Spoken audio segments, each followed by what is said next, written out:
RCB Punjab IPL final ಪಂದ್ಯ ಹಿನ್ನೆಲೆಯಲ್ಲಿ RCB ಗೆಲುವಿಗಾಗಿ ಚಿತ್ರದುರ್ಗ ನಗರದಲ್ಲಿ ವಿಶೇಷ ಪೂಜೆ ಸಲ್ಲಿಸಲಾಗಿದೆ.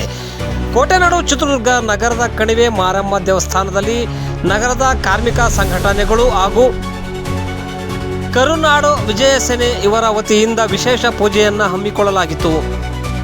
ವಿಶೇಷ ಪೂಜೆ ಸಲ್ಲಿಸಿದ ಕ್ರಿಕೆಟ್ ಅಭಿಮಾನಿಗಳು ಈ ಬಾರಿಯಾದರೂ ಗೆದ್ದು ಬರಲಿ ಎಂದು ಜೈಕಾರ ಕೂಗಿದರು.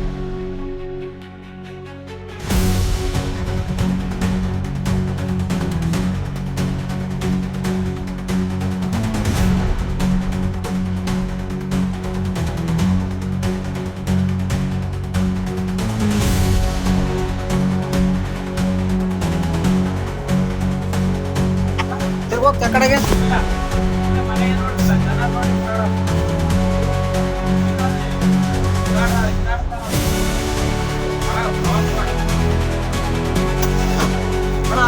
ಹಾಲು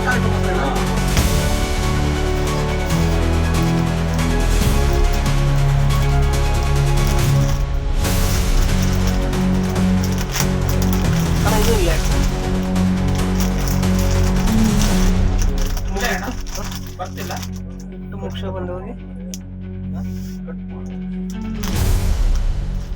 ಇಲ್ಲ ಒಂದೊಂದ್ಸರಿ ಹಂಗೆ ಬಂದ್ಬಿಡ್ತೀವಿ, ಒಂದ್ಸರಿ ಹಿಂಗಂದ್ರೆ ಹಂಗೆ ಓಪನ್ ಆಗುತ್ತಿದೆ. ಇವತ್ತು ಯಾಕೆ ಆಗ್ತದೆ ಹುಟ್ಟಿದರೆ ಕನ್ನಡ ನಾಡಲ್ಲಿ ಹುಟ್ಟಬೇಕು, ಕೊಹ್ಲಿಯವರು ಮತ್ತೊಮ್ಮೆ ಆಡಿದ್ರೆ RCB ಆಡಬೇಕು ಅಂತ ಹೇಳ್ತಾ ಈ ದಿನ ಏನು ವಿಶೇಷವಾಗಿ ನಗರ ದೇವತೆ ಕಣಿವೆ ಮಾರಮ್ಮ ದೇವಸ್ಥಾನದ ದೇವಿಯ ಬಳಿ ನಮ್ಮೆಲ್ಲರ ಪ್ರಾರ್ಥನೆ, 7 ಕೋಟಿ ಕನ್ನಡಿಗರ ಪ್ರಾರ್ಥನೆ. ಈ ಬಾರಿ ಅಂದರೆ ಈ ಸಲ ಕಪ್ ನಮ್ದೇನೆ. ಈ ಏನು IPLನ ಇವತ್ತಿನ ಫೈನಲ್ ಪಂದ್ಯದಲ್ಲಿ ವಿರಾಟ್ ಕೊಹ್ಲಿ ಮತ್ತು ಅವರ ತಂಡ ಅತ್ಯುತ್ತಮವಾದಂಥ ಆಟ ಪ್ರದರ್ಶನ ಮಾಡಿ ಇಡೀ ವಿಶ್ವದಲ್ಲಿಯೇ ಅತಿ ಹೆಚ್ಚಿನ ಫ್ಯಾನ್ಸ್ ಅಂದರೆ RCB ಫ್ಯಾನ್ಸ್. ಇವತ್ತು ಏನು ಬೆಂಗಳೂರು ಕನ್ನಡಿಗರ ತಂಡ ಖಂಡಿತವಾಗಿಯೂ ಗೆದ್ದೇ ಗೆಲ್ಲುತ್ತೆ. ಕನ್ನಡಿಗರ ತಾಯಿ ಭುವನೇಶ್ವರಿ ಆಶೀರ್ವಾದ ಸದಾ ಅವರೆಲ್ಲರ ಮೇಲೆ ಇರುತ್ತೆ. ಇವತ್ತು ರಾತ್ರಿ 12 ಗಂಟೆ ನಂತರ ವಿಶೇಷವಾದಂಥ ಹಬ್ಬಗಳನ್ನು ಅವರವ್ರ ಮನೆಗಳಲ್ಲಿ ಅವರವರ ಏರಿಯಾಗಳಲ್ಲಿ ಹಬ್ಬವನ್ನು ಆಚರಣೆ ಮಾಡ್ತಾರೆ. ನನ್ನ ಒಂದು ಪ್ರಕಾರ ಗೆದ್ದರೆ ರಜಾ ಕೊಡೋದು ಬೇಡ, ಯಾವ್ದಾದ್ರು ಒಂದು ಶಾಲೆಗೆ ಅವರೆಲ್ಲರೂ ಸೇರಿ ಒಂದು ಸರ್ಕಾರಿ ಶಾಲೆಯನ್ನು ದತ್ತು ಪಡೆದು ಈ ಒಂದು ನೆನಪಿಗೆ ಒಂದು ಆಟಗಾರರನ್ನು ಬೆಳೆಸುವಂತಹ ಒಂದು ಶಾಲೆಯನ್ನು ಪ್ರಾರಂಭ ಮಾಡಲಿ ಅಂತೇಳಿ ಒತ್ತಾಯ ಮಾಡ್ತೀನಿ.